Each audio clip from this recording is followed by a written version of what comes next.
Donc on est ravis d'être là. Donc nous sommes les cofondateurs de Keroo.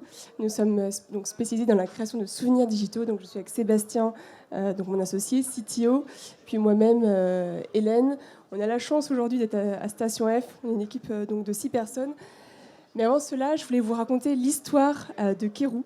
Comment est venue cette idée de souvenirs digitaux.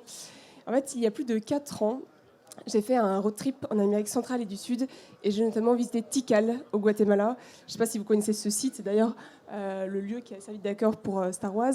Et à la fin de ma visite, eh bien, je voulais ramener un souvenir. Et j'étais marquée puisque j'ai vu beaucoup de mugs, de magnettes, des objets physiques, alors qu'aujourd'hui, en 2024, on est tous très connectés. Et c'est là-bas que je me suis dit qu'un souvenir digital permettait donc aux visiteurs de créer du lien plus profond avec le site et qu'il y avait plein d'autres cas d'application. Mais avant cela, on va faire un petit... peut-être Sébastien, je te laisse dire quelques petites métriques sur les souvenirs. Quelques chiffres sur le marché des souvenirs. Du coup, donc chaque année dans le monde, on achète pour 400 milliards d'objets de collection. Dans les boutiques culturelles de souvenirs, du coup, 20% des visiteurs achètent un souvenir pour un panier moyen de 20 euros. Je ne sais pas si vous voyez les petites pièces à collectionner dans les boutiques culturelles en métal. Il faut savoir que chaque année en France, plus de 15 millions sont vendus pour un chiffre d'affaires d'environ 50 millions d'euros, donc ce qui est considérable. C'est vrai, quand on parle de souvenirs, souvent on pense que c'est fun, c'est des mugs, des magnettes, mais finalement aujourd'hui le digital apporte beaucoup de choses, apporte de la gamification, donc c'est ce que l'on veut faire avec Keroo. Donc un souvenir digital, qu'est-ce que c'est? Bien, finalement c'est une preuve de passage, puisque ce sont des souvenirs sécurisés sur la blockchain, donc comme ici, c'est une preuve que nous participons donc à cet événement. On peut également associer des avantages à ces souvenirs pour prolonger l'expérience des visiteurs. On va y revenir un peu après. Qui dit digital dit bien évidemment partage sur les réseaux sociaux, partage également en réalité augmentée. Et puis un souvenir qui est finalement également éco-responsable puisqu'il n'y a aucun transport de matériel. On est également sur des blockchains vertes. Et puis une de nos valeurs avec Keroo, c'est vraiment la simplicité d'utilisation. On utilise des technologies qui sont complexes, mais pour nous, le Web3, ce qui est important, c'est de le rendre accessible au plus grand nombre en ayant développé une solution extrêmement simple pour le grand public. Alors aujourd'hui, on a 1 an et demi, on a notamment créé les souvenirs digitaux par exemple, du musée d'Orsay pour l'exposition Van Gogh à Auvers-sur-Oise. Donc voilà un petit exemple de ce que l'on avait fait. Donc là, les visiteurs pouvaient par exemple gagner un accès à vie au musée d'Orsay. Ils pouvaient également gagner des invitations VIP pour d'autres vernissages. Alors on a essayé de mettre comme avantage une nuit au musée d'Orsay, mais comme Airbnb était en train de proposer cette même avantage, on n'a eu que l'accès à vie. Donc voilà, donc le champ des possibles par rapport aux avantages que l'on peut associer est vraiment très large. Voilà un autre cas d'application du souvenir digital où là, chaque visiteur avait quelque chose de différent créé avec de l'IA. Donc là, ce que l'on a fait, c'est que c'est automatiquement minté sur la blockchain et créé donc, grâce à l'IA. C'est-à-dire que chaque personne avait quelque chose lié à son signe astrologique égyptien. Quelques chiffres du coup donc, par rapport à notre solution. Donc, il faut savoir qu'on est très content de la simplicité. Notamment au musée d'Orsay, 82% des visiteurs qui ont scanné le QR code sont repartis avec un souvenir. Donc on est vraiment content de ce point-là. Également donc, des gens qui sont engagés, qui sont revenus voir leurs souvenirs et un taux de mail qui a été aussi assez bon. Ça, c'est quelques retours qu'on a eu par rapport à nos utilisateurs qui viennent de plus de 29 pays. On est assez content de leurs reviews, notamment la plupart veulent continuer leur collection, ce qui est une bonne nouvelle. Donc, par rapport aux produits, donc, il y a tout d'abord cette interface qui permet donc d'obtenir ce souvenir digital. On va y revenir un peu plus en détail tout à l'heure. Je peux donc revoir mes souvenirs sur l'interface collectionneur mydigitalsouvenir.com, ce qui peut me permettre d'avoir accès à des avantages, de poursuivre ma collection, d'avoir accès à certaines offres selon mes collections. Mais plus précisément, le produit, comme voilà, vous pouvez tester l'expérience ici même, on vous propose que Sébastien vous explique concrètement, techniquement, comment le produit fonctionne. Donc si vous ne l'avez toujours pas testé, le QR code est ici même. Et je te laisse Sébastien expliquer. Donc, si vous ne l'avez pas fait, vous pouvez scanner du coup ce QR code qui est à l'écran. Tu peux avancer. Pardon. Donc, du coup, on a vraiment designé une marketplace qui est extrêmement simple pour le grand public. Donc, vous vous connectez avec un mail. Lorsque vous vous connectez, on va vous créer un wallet blockchain à votre nom qui servira plus tard à sécuriser vos souvenirs. C'est vraiment très simple et dès lors que vous le demandez, donc il y a 2 versions et le souvenir peut être offert ou payant pour le visiteur. Dès lors qu'il le demande, on va du coup appeler nos smart contracts pour pouvoir directement envoyer un souvenir sur le wallet que vous venez de créer.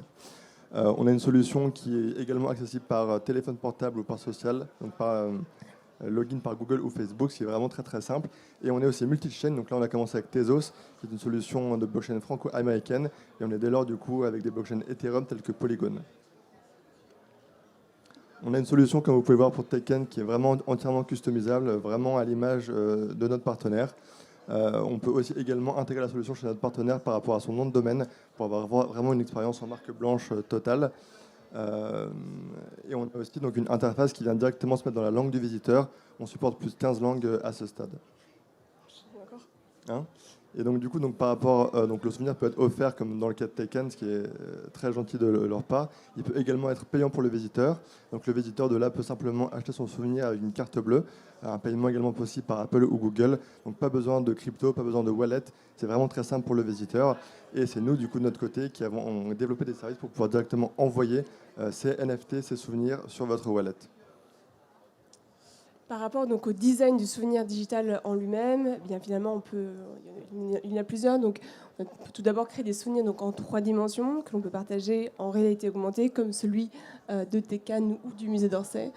Je ne sais pas si vous connaissez également l'art génératif. Eh bien en fait c'est ce qui peut-être que je te laisse expliquer ce que c'est. L'art génératif, du coup, c'est un nouveau courant artistique qui est né grâce à la blockchain notamment. L'artiste, du coup, maintenant est un développeur, est un codeur, va mettre au point un algorithme avec des variables, et à chaque fois qu'on appelle l'algorithme, du coup, des œuvres d'art vont être générées par rapport à des paramètres qu'il aura définis. Ça peut être des paramètres qu'il aura définis lui-même, ça peut être des paramètres liés à votre nom, votre prénom, à la météo, à toutes sortes de choses pour vraiment créer des artworks uniques. Donc voilà, c'est ce qui permet également donc, à chaque personne d'avoir quelque chose d'unique, de personnalisé, que l'on peut également faire avec de l'IA. Et un souvenir digital, c'est également un souvenir qui peut être créé en collaboration avec des marques ou des artistes, des IP, notamment ici avec Le Petit Prince, que l'on va sortir très prochainement. Et encore une fois, on insiste vraiment bien là-dessus. Pour nous, le Web3, c'est une vraie révolution. Mais aujourd'hui, on se rend bien compte qu'il faut des outils accessibles pour le grand public. Bien évidemment, quand on est au musée d'Orsay, dans notre site, la majorité des personnes n'ont pas de wallet blockchain. Donc, une de nos philosophies, c'est vraiment rendre le Web3 accessible, toutes ces technologies, grâce à une plateforme très simple d'accès pour le grand public, ce qui permet finalement à n'importe qui, en 15 secondes, d'avoir son souvenir digital, son NFT, de manière très simple. On sort également très prochainement le dashboard partenaire donc, qui permet donc, de suivre le nombre de souvenirs offerts ou vendus en temps réel, puis également d'engager des audiences, donc en associant des avantages à ces souvenirs digitaux par rapport bien évidemment aux expériences. C'est toujours bien évidemment personnalisé par rapport à chaque expérience. Par rapport au business model. Donc on a deux modèles, modèle B2B, modèle B2C. Donc pour le B2B, il y a des frais d'installation de la solution. Et derrière, en B2C, si le souvenir est payant, on va prendre une commission sur chaque vente. Pas très compliqué. Et le souvenir digital, voilà, comme vous l'avez pu le voir, aujourd'hui on travaille surtout avec des lieux physiques, des musées, des sites culturels. Mais finalement, le champ des possibles avec ce concept est très très large. On travaille toujours pas sur tous ces cas d'application, mais par exemple, on peut imaginer bien évidemment des souvenirs digitaux pour des concerts, des festivals. Un souvenir digital peut être également une nouvelle forme de don qui permet aux donateurs d'avoir quelque chose de beaucoup plus artistique tout en faisant un don à un projet. Un souvenir digital pourrait également être un item de jeu vidéo. Imaginons, je vais au château de Chantilly. Eh bien, j'achète un item de jeu vidéo sécurisé sur la blockchain à la fin de mon expérience au lieu d'un mug ou d'un magnète. Le souvenir digital, on pourrait imaginer avoir un souvenir digital de cinéma. Pourquoi ? Parce que, imaginons, j'ai mon souvenir digital je vais voir une pièce comme Les Trois Mousquetaires. Je pourrais, pourquoi pas, après avoir des réductions dans tous les lieux qui ont servi pour le tournage du film, par exemple au château de Chantilly ou dans d'autres lieux. Donc c'est vraiment un moyen, en fait, pour créer du lien entre des univers très différents, et surtout créer du lien entre le réel et le virtuel, et toujours permettre aux personnes de venir sur place, découvrir des expériences et prolonger leur visite. Un souvenir, ça peut être également utile pour tout ce qui est fidélisation dans des lieux tels que des boutiques. Voilà. Peut-être que oui. Aujourd'hui, où est-ce qu'on en est avec Kérou ? Donc, voilà, on suit vraiment des réseaux de sites partenaires. On veut vraiment aussi tester d'autres cas d'application tels que je viens de vous le dire. On est également sélectionné à plusieurs programmes ICC Immersion de l'Institut français qui permettent de tester des marchés étrangers, notamment à Taïwan et en Corée du Sud. Bien évidemment, ce sont des pays assez en avance sur tout ce qui est nouvelles technologies. Donc voilà, là, on part en Asie prochainement pour tester d'autres marchés grâce à ces programmes. Et je te laisse, Sébastien, peut-être faire ces slides. Par rapport au côté éco-responsable, on est sur Tezos, qui est une blockchain très éco-responsable. Il faut savoir que l'envoi d'un souvenir digital, c'est seulement l'envoi d'un simple mail sans pièce jointe. C'est vraiment très, très éco-responsable.